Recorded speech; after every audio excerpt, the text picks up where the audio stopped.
Hey there, I thought I would do a real quick garden tour video. What's going on, but this is my mint patch. This is sweet mint. Hi, kitty.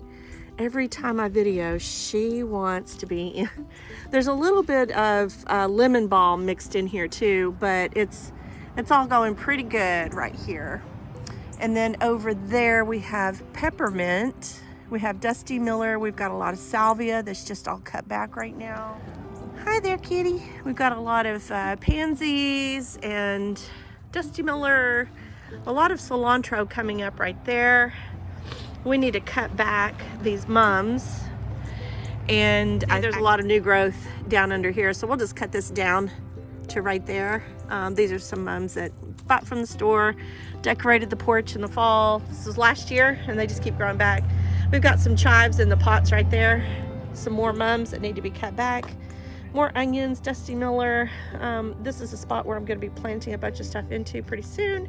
Some sage, some salvia, a lot more pansies, and some goji berries, some garlic. Let's see. These are so pretty. And I love these the purple ones right here. And then roses, snapdragons. Here's where all the garlic is, right there. This is the apple guild. So we have a gala apple tree, a Honeycrisp apple tree, and we have some lavender right there. Of course, we've got a lot of pansies right here. And then we have thyme, salvia, thyme.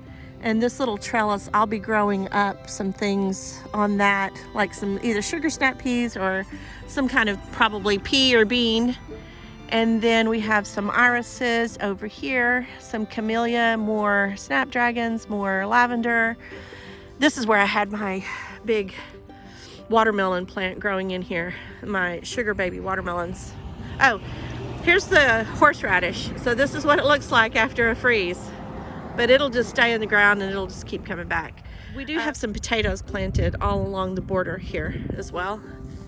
And we have Dutch irises here. And this is where a lot of cucamelons grow in this area right here. So that's the apple guild. We'll go over here to the plum guild. So this is where I have a lot of garlic. We've got onions. We have a lot of pansies. We have a Santa Rosa, a Methley, and a Stanley plum in here. More onions, a ton of cilantro coming up, culinary sage, and then this is my little strawberry patch over here. We got passion fruit growing up this tree, more irises, oregano, Shasta daisies. This is the cilantro. But oh my gosh, the cilantro, whenever it grows up and everything's green, it'll be as tall as, I don't know, come up to about my chest. And then there's just pollinators all over it, all in this area right here. There's the pomegranate tree, more irises, oregano, Shasta daisies, forsythia, tiger lilies, broccoli, senna, irises, and then I had my tomatoes growing all along this fence line. Y'all know I don't like tomato cages, right? More thyme, sage, oregano. So these are my perennial plants. They're kind of my foundation, and I plant all in and around those. Some cannas that we'll be cutting back later. There's bluebonnets growing all in here for nitrogen fixation. We have a lot of cilantro coming up in here as well. So right here we have cherry trees. One of that cherry tree right there died this year. Not sure what happened, but we still have 3 cherry trees left. So we had 2 sour, 2 sweet. We have more thyme. We have a lot of larkspur coming up in here. Catnip, and then we have 3 pear trees right here. Let's see, I know I missed a bunch of stuff. We have some kale right here. We got a lot of snapdragons coming up in here.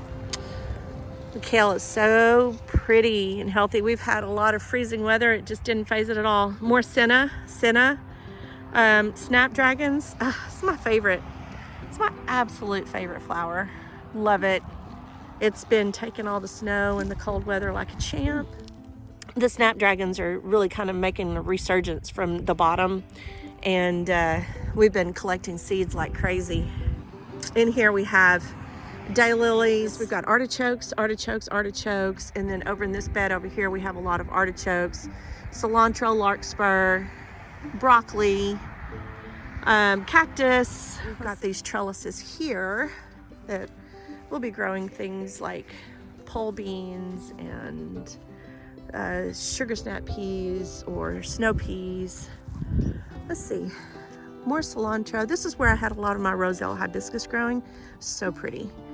The lemongrass is done. I need to come harvest it. Catnip, sweet mint, oregano. This is where I have a lot of my broccoli. So right here, so this is a grape trellis. You can't really see the lines very good, but here's the lines right here. And we have some grape plants in here.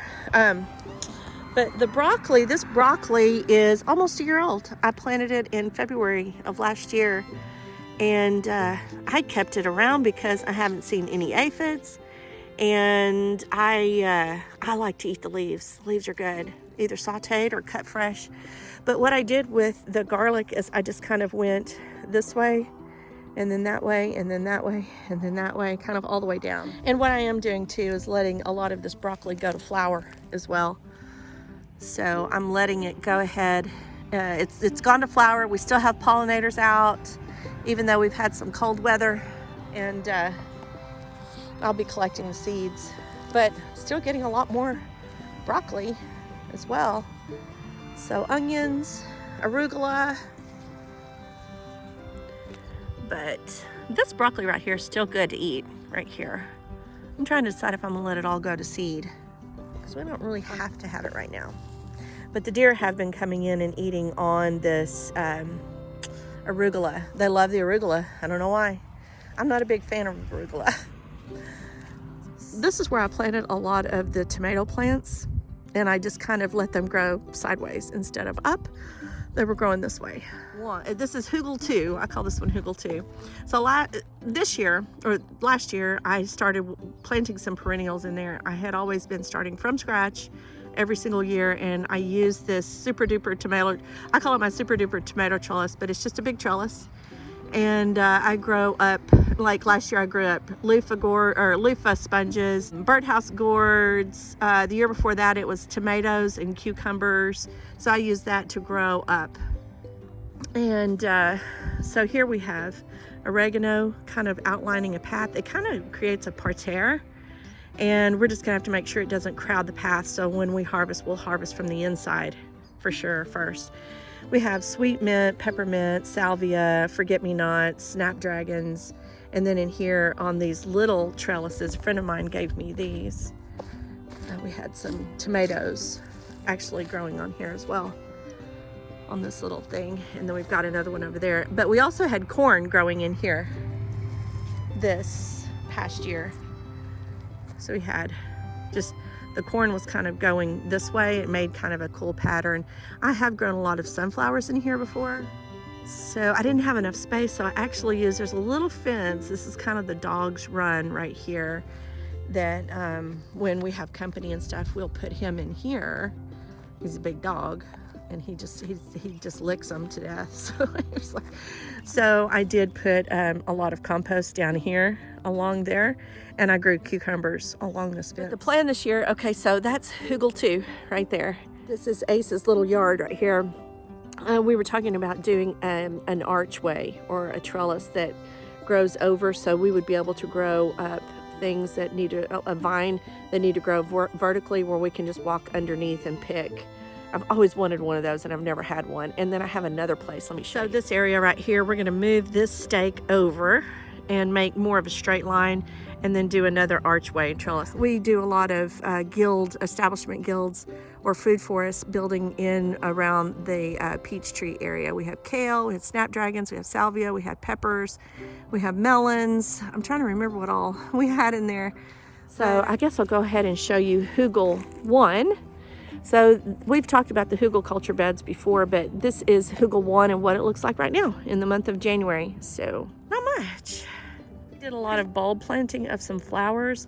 We're gonna have a lot of California poppies coming up here. We're gonna have bok choy coming up. So we have this little pathway where you can walk up, if the kids love to walk up in there.